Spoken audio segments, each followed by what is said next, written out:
Hello, and welcome back to the podcast. I'm Sarah. If you are learning English and want to improve your listening skills with real, everyday conversations, you are in the right place. Today, we are talking about a major life event, moving to a new city or even a new country. Hey everyone, I'm Mark. It's great to be here. Moving is such a huge topic. It is exciting and full of adventure, but let's be honest, it can also be incredibly stressful. You have to figure out a new routine, find your way around, and of course, meet new people. Exactly. It's a completely fresh start, but getting to that comfortable stage takes a lot of work. Mark, do you remember the last time you moved to a brand new city? How did you feel during those first few weeks? Oh, absolutely. I remember feeling like a fish out of water. For our listeners, feeling like a fish out of water means you feel very uncomfortable because you are in a completely unfamiliar situation.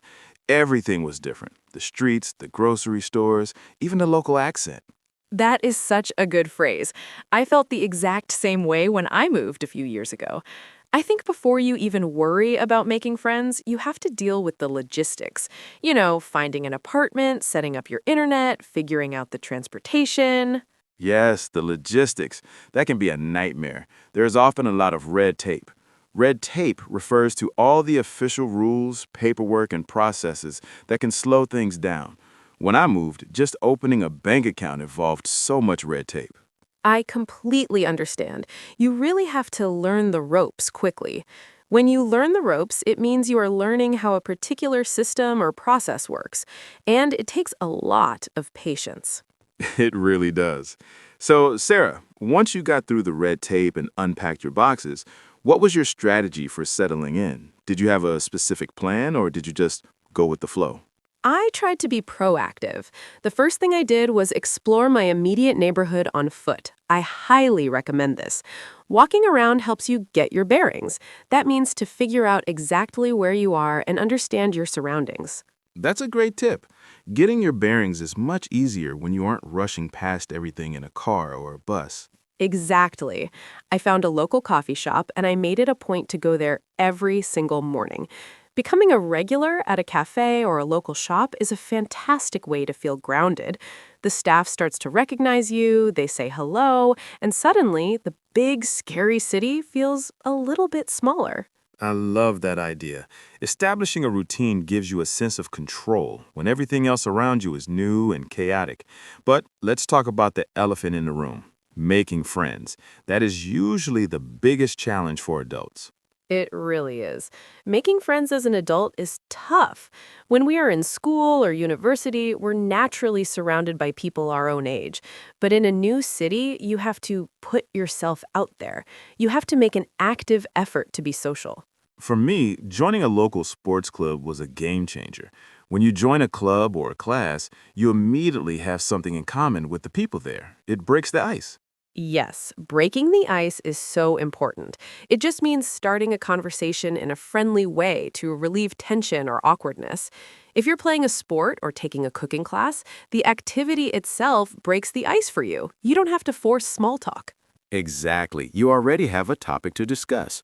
What worked for you, Sarah? For me, volunteering was the key. I volunteered at an animal shelter on weekends. It allowed me to practice my social skills, help out the community, and meet people who shared my values. That's a brilliant idea. And for our listeners who might be moving to an English-speaking country, these activities are the absolute best way to practice the language.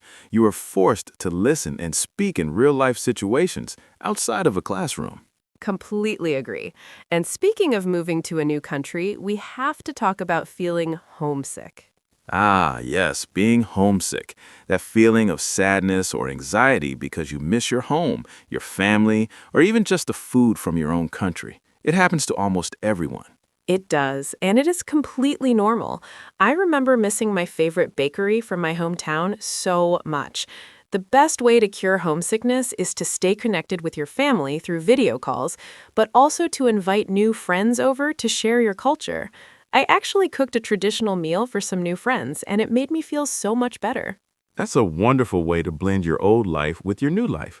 And to our listeners, It's important to remember that making mistakes is part of the process. Sometimes you might use the wrong word or get lost on the subway, but that is how you learn.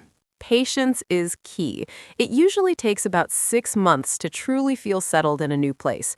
So if you just moved and you feel overwhelmed, don't panic. Give it time. That is wonderful advice to wrap up on. Let's do a quick review of the vocabulary and idioms we used today because we covered a lot of great ones.